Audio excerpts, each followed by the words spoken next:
जय रामकृष्ण हरी। आज आपण सार्थश्री ज्ञानेश्वरी अध्याय 6 ओवी क्रमांक 412 या ओवीचा थोडक्यात अर्थ पाहणार आहोत।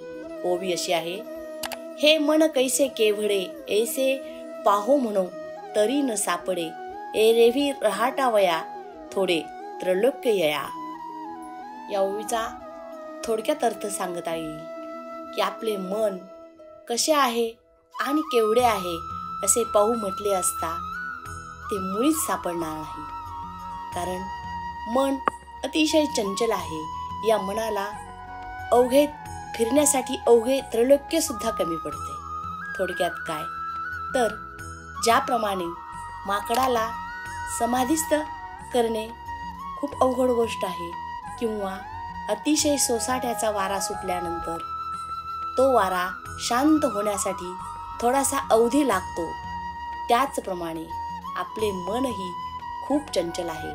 आपण एका ठिकाणी बसलो तरी सुद्धा हे मन 10 दिशा फिरून येत असते। परंतु ज्याप्रमाणे मराठीमध्ये एक म्हण आहे की कण रगडता वाळूचे तेलही गळे, की कुठलीही गोष्ट जरी अवघड असली तरी सुद्धा अशक्य नाहीये।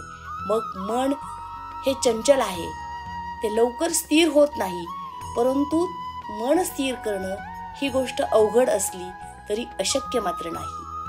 आणि मग अशा मनाला जर वैराग्याच्या ठिकाणी वैराग्याच्या अभ्यासाने स्थिर केले तर ते हळूहळू स्थिर होईल आणि त्याला एकदा का आत्मअनुभवाचा अनुभव आला की या आत्मअनुभवामध्ये ते मन रममाण होईल।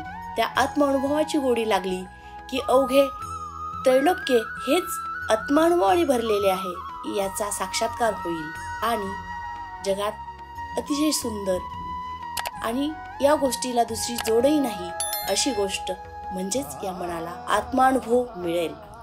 जय जय रामकृष्ण हरी।